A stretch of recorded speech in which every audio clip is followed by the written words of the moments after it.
आप क्या कर दोगे हमें उससे मतलब नहीं है। हमारा मतलब ये है कि क्या यहाँ हो सकता है? यहाँ हो सकता है सर। बताइए ना कानून, किस ऑर्डर के खिलाफ आए आप? ये 30/9 का ऑर्डर है सर। 30/9 के अलावा कुछ और कुछ बोलेंगे? सर इसके अंदर इतना सा आपने आपत्ति की थी कि मकान का जो है बंटवारे में आधा हिस्सा उनको मिलना था, जमीन के बंटवारे में उनको 1/4 मिलना था।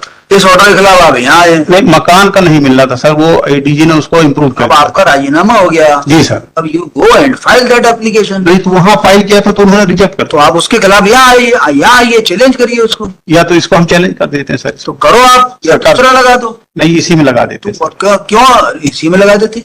इसी में सर, उसमें उसको आप जो बोलते क्या हो समझ नहीं आता हमें, आप क्या बोल देते हो? नहीं, ये सर जो उन्होंने वहां पे किया था राजीनामा इसके बाद यहाँ पहले आप यहाँ के टाले रखे मुकदमे को आपने, उसके बाद कोई आवेदन लगाया हुआ राजीनामे का, वो खारिज हो गया। वो खारिज कर दिया उन्होंने। खारिज क्यों कर दिया हमें पता नहीं, आपको पता नहीं, क्योंकि इसमें अंडर चैलेंज नहीं है। नहीं सर। तो either you should challenge that application which was filed by both the parties for compromise, हिसाब ये गलत खारिज कर दिया, या फिर जो है नया आवेदन लगाओ वहां पे।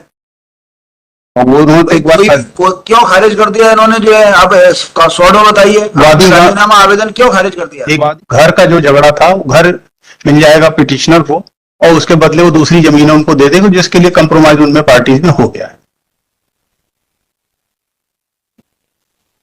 पीरियड कब लगा रहे हैं? 2 वीक के बाद सर। कंप्रोमाइज सर आ गई है ये, इसमें क्या है, 2 एलआरस की एप्लीकेशन भी है। हाँ, एलआरस की एप्लीकेशन भी है सर, वो भी अलाउ करनी पड़ेगी। तो 2 वीक के बाद क्यों रखवा रहे हो?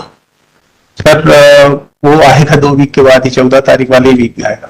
तो यदि उसको इसकी इच्छा ही नहीं है कुछ करने की, तो आप बहस करके खत्म कराओ मुकदमा। नहीं कर देंगे सर, अभी ये आ गई हमारे पास। क्या होता है ये? तो नेक्स्ट वीक कर दें सर, नेक्स्ट वीक। 16 का केस है, आप उसको इतना लाइटली ले रहे हो। नेक्स्ट वीक वो आ गई मेरे पास सर, कंप्रोमाइज डीड आ गई, नेक्स्ट वीक में कर। कंप्रोमाइज डीड आ गई मतलब क्या होती है कंप्रोमाइज डीड? नहीं, 23/1 की एप्लीकेशन, 30/3 की एप्लीकेशन वो आ गई है सर, वो फाइल कर दूंगा। तो 23/3 की आवेदन किसने भेज दिया आपको? इसमें ढेरों लोग पार्टी है। हाँ, सबका है सर सिग्नेचर, सबकी बनी। आप बता रहे हो वारिसान रिकॉर्ड पर नहीं आए, तो हाँ, दस्तखत कराए होंगे उस पर। वारिस केस में सर 2 एप्लीकेशन है, एक तो पिटिशनर की डेथ हो गई है, एक रिस्पोंडेंट की हो गई। तो इस सिविल डिवीजन के अंदर मुझे समझ में नहीं आता आपके स्कोप का, किस ऑर्डर के खिलाफ आए हो आप? 30/9 में क्या है? अभी आपकी एग्जीक्यूशन पेंडिंग है। एग्जीक्यूशन पेंडिंग है सर। वहां जाकर राजीनामा नहीं, तो वहां पे उन्होंने रिजेक्ट कर दिया सर। रिजेक्ट कर दिया, दोहरा लगा दो। नहीं, अब उन्होंने क्या कहा कि यहाँ पे हम नहीं कर सकते, तो उसको उन्होंने रिजेक्ट कर दिया। यहाँ क्यों करेंगे? हाईकोर्ट में क्यों होगा राजीनामा?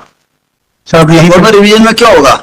यही पेंडिंग है सर, वही सेम इशू। तो आप दोबारा जाके फिर लगा दो। अभी 8-8, 15-15 साल बाद जो है कोई लोग, अब इसमें क्या हुआ, ढेरों लोग एक्सपायर हो गए। नहीं सर, 1 वीक का कर दे, मैं कर दूंगा सर। आप क्या कर दोगे हमें उससे मतलब नहीं है। हमारा मतलब ये है कि क्या यहाँ हो सकता है? यहाँ हो सकता है सर। बताइए ना कानून, किस ऑर्डर के खिलाफ आए आप? ये 30/9 का ऑर्डर है सर। 30/9 के अलावा कुछ और कुछ बोलेंगे?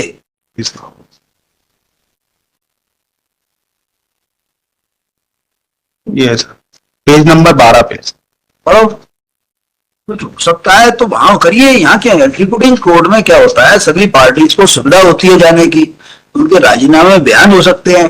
कोई मर गया हो, जी गया हो, उसके वारिसान रिकॉर्ड पर आ जाते हैं वहाँ। यहाँ कब आएंगे, क्या आएंगे? यहाँ आ सकते, यहाँ आने का हो सकता। यहाँ तो ऐसा लगता है कि आप यहाँ बहुत बड़े वकीलों कुछ भी करा सकते हो, ट्रायल कोर्ट में कुछ नहीं होता। प्रॉब्लम ये है। नहीं, ऐसा नहीं है सर, ये वहाँ कर सकते हो तो वहाँ करिए ना। नहीं, वहाँ उन्होंने रिजेक्ट कर दिया सर, मैं पढ़ दूं वहाँ का क्या। वही तो देख रहे हैं क्या गलती है रिजेक्शन में। वादीगण का कमीशन दे देंगे आपको। हाँ, वादीगण का मूल दावा ग्राम बोधा तहसील। कहाँ से पढ़ रहे हैं ये सर? एक ये जो रिजेक्शन का ऑर्डर है, ये कहाँ से पढ़ रहे हैं? नहीं, रिकॉर्ड में नहीं है सर, ये रिजेक्शन वाला ऑर्डर, ये जो कंप्रोमाइज का है वो रिकॉर्ड में नहीं। 30/9 का ऑर्डर मेरे सामने है। हाँ सर, इसमें ये बाद में किया है उन्होंने सर, 19/10/22 को सर किया है।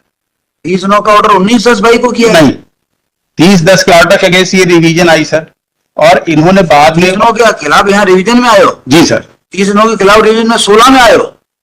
वो पहले WP पड़ी हुई थी सर, WP को फिर उन्होंने परमिट कर दिया था, वो ऑर्डर भी है सर रिकॉर्ड में।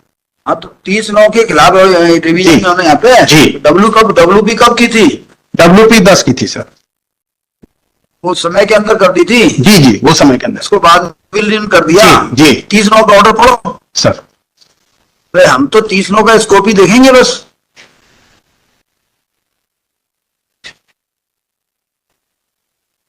आप कौन है, अनावेदक आवेदक? हम तो वहां पे डिफेंडेंट थे सर।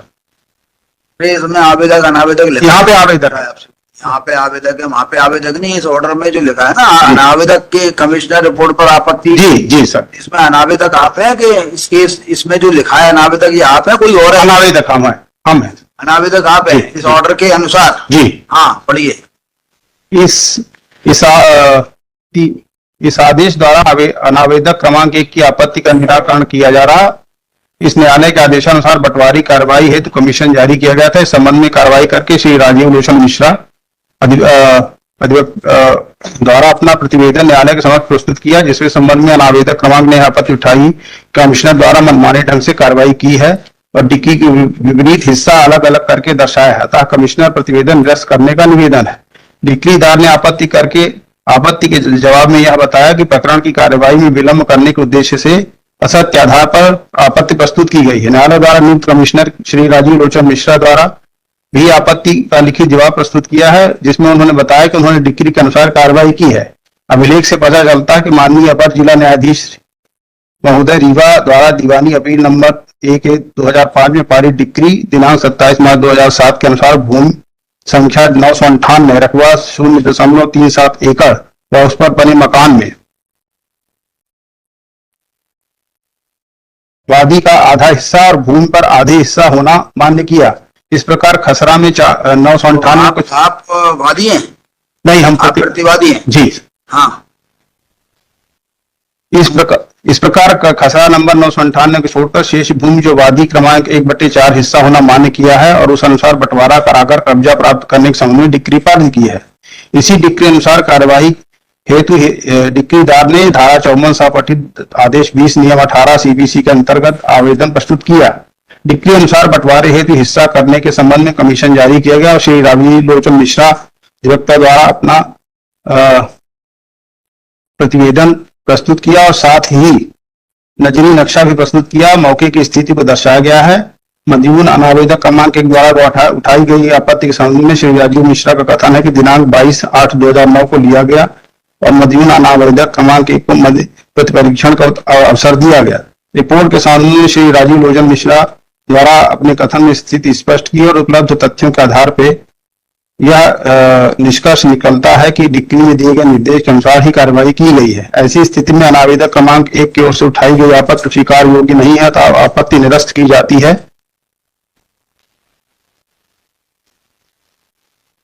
इस प्रकरण में भूमि बंटवारे हेतु डिक्री पारित की गई, उसका भू राजस्व अदा किया जाता है। ऐसी स्थिति में धारा 54 सीपीसी के अनुसार बंटवारी कार्रवाई जिला कलेक्टर रीवा अथवा राजस्व अधिकारी के माध्यम से कराई जाना उचित होगा। अतः डिक्री की नकल सहित जो कलेक्टर इसके अंदर इतना सा आपने आपत्ति की थी कि मकान का जो है बंटवारे में आधा हिस्सा उनको मिलना था, जमीन के बंटवारे में उनको 1/4 मिलना था।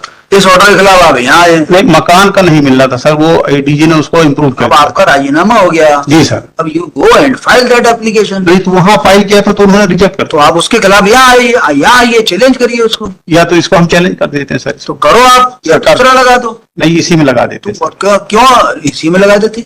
इसी में सर उसमें उसको आप जो बोलते क्या वो समझ नहीं आता हमें, आप क्या बोल देते हो? नहीं, ये सर जो उन्होंने वहां पे किया था राजीनामा इसके बाद यहाँ पहले आप यहाँ के डाले रखे मुकदमे को आपने, उसके बाद कोई आवेदन लगाया होगा राजीनामे का, वो खारिज हो गया। वो खारिज कर दिया उन्होंने। खारिज क्यों कर दिया हमें पता नहीं, आपको पता नहीं, क्योंकि इसमें अंडर चैलेंज नहीं है। नहीं सर। तो either you should challenge that application which was filed by both the parties for compromise, हिसाब ये गलत खारिज कर दिया, या फिर जो है नया आवेदन लगाओ वहां पे।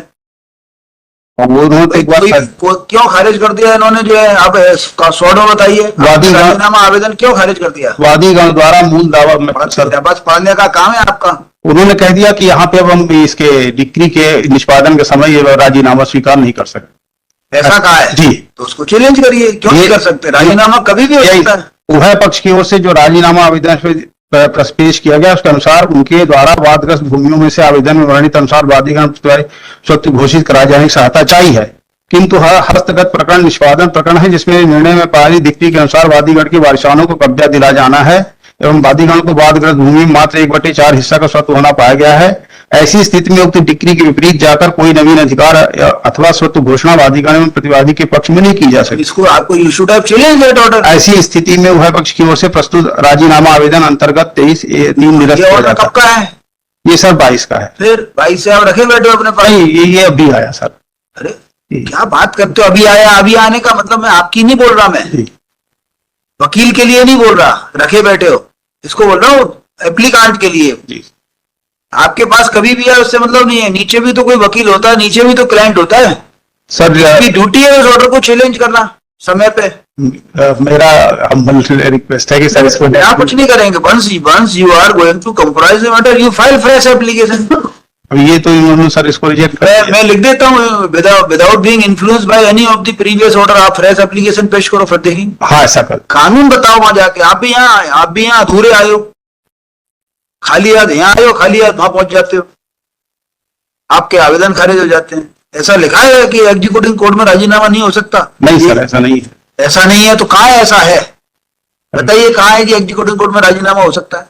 सर वो उसमें 45 सेक्शन बताइए ना, लो सर। जैसे मैं लिख दूंगी साहब इस स्लाइड में, आप करना चाहते हो whether executive court can compromise the matter, sir whether any compromise can take place in before the executive court, ये बताइए।